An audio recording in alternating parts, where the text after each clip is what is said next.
Professor Ferdinand, in 20 years ago, we were convinced that Japan would have become a leading power in the 21st century. Now we realize that China has already overtaken Japan. Will it overtake the US within the next 10 or 20 years? Last year, it was agreed that China had overtaken Japan as the second largest economy in the world. And that, of course, raises the question about when or if it's going to overtake the United States. Some commentators have suggested that actually the timescale should be shortened about that, and that China might overtake the United States already by 2020, 25 or 2030, which is 10 years earlier than some people had predicted. And of course, there are a lot of things which are going for China which would suggest that that's still not an unreasonable issue. There is the continued investment that China has made in its own economy. There is the investment that it makes in education, which will allow it to maintain its increasingly technologically intensive economic growth. And of course, the fact that China has accumulated such reserves means that it gives it quite a lot of freedom of maneuver if things go wrong in the world. It's much easier to cope with them if it's able to redeploy resources, even though, of course, it can't sell all of its treasury bonds immediately.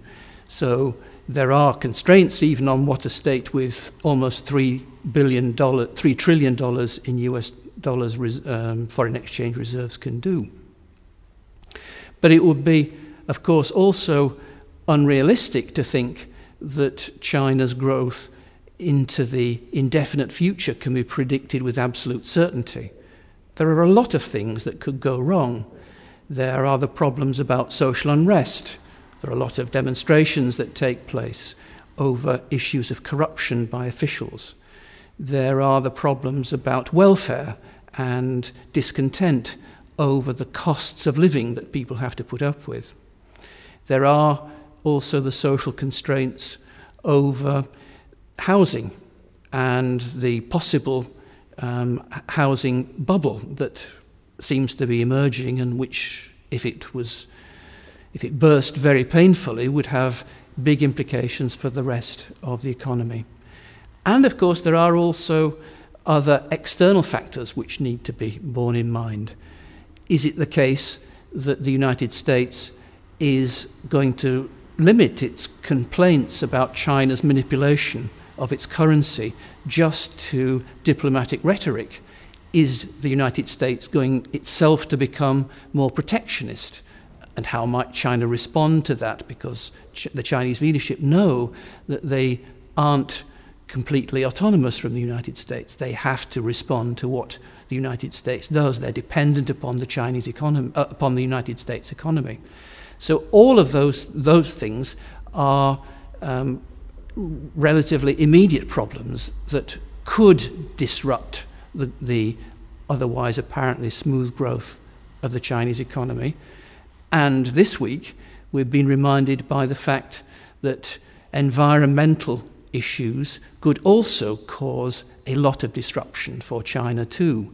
The great upset in Japan is a reminder that China has much more serious potential environmental problems than Japan does. Japan has been relatively successful in handling its environment, and yet it still had to cope with the tsunami and the possible meltdown of a nuclear power station. So China is confronted by a lot of environmental problems which are bound to erode at least the quality of life, and which are going to cause a lot of problems for the leadership. So on the one hand, one can say with some confidence that China's growth seems to be assured at a fairly high level for a while, but things could go wrong, and so it depends as much as anything else if the Chinese leadership are lucky as well as well-advised or skillful in formulating their national economic policies. And so, of course, one can never know whether some major earthquake might not hit China and disrupt its economy in the way that Japan has had to suffer over the past week. Professor Ferdinand, the second question would be this one. Do you believe that the rise of China will lead to a complete reorganization of the international system? Are we going towards a new bipolar world? On the one hand, there is an expectation in the United States that the rise of China is going to mean that China will become a more influential and effective player diplomatically and in global governance. There's an expectation that China will take on that responsibility. And the US National Intelligence Council report in 2008 predicted with a fair degree of confidence that no country was going to have a bigger impact upon world affairs than China over the next 15 years. So on the one hand, there's an expectation on the part of the United States that China is going to be the solution to the problems of world global governance, that things will become easier to handle if the United States' relative power declines, and it probably will, although not in absolute terms nearly so dramatically. But that if only they could get China to do something to help, to accommodate, to be a partner with them, that the transition could be smooth and seamless. Seen from China, it doesn't seem so simple. The Chinese leadership are still mainly obsessed with economic growth at home. That is their main mission. The external world for them is something that's to be managed so that it doesn't disrupt the economic progress that they've managed to achieve, that it doesn't put at risk the gains that the population have begun to accept. And so China is going to be very reluctant, firstly, to become a kind of equivalent power to the United States. It doesn't see itself as playing the same kind of role in international affairs, partly because it's still not powerful enough, but also partly because they don't want to play that kind of role, at least for the foreseeable future. And we are talking about decades when we say for the foreseeable future. What China wants to do is to encourage the emergence of a multipolar world where China would be one of the poles, but it wouldn't be the only one. It wouldn't be only one of a pair with the United States. China would like to see other powers emerge as well, and collectively they would try to solve the world's problems. In a way, probably, what China would like to see is some kind of 21st century equivalent of the Concert of Europe that was formulated back at the beginning of the 19th century, when the great powers ran the world's affairs. The trouble is that China is not the only power that is rising. Other states are rising too. If this multipolarity becomes an increasing reality, it's going to require a lot of skillful diplomacy on the part of all of the poles and potential poles to make sure that rivalries, competition, and discontents, grievances, don't get out of hand.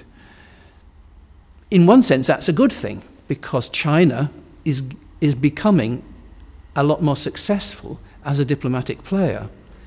Some of the other potential rising powers, Brazil, India, Russia is becoming more successful, though I'm not sure that it's becoming more successful diplomatically. Brazil and India certainly also are pretty skillful as diplomatic operators. So one could be fairly optimistic about the ways in which the states would be able to handle this.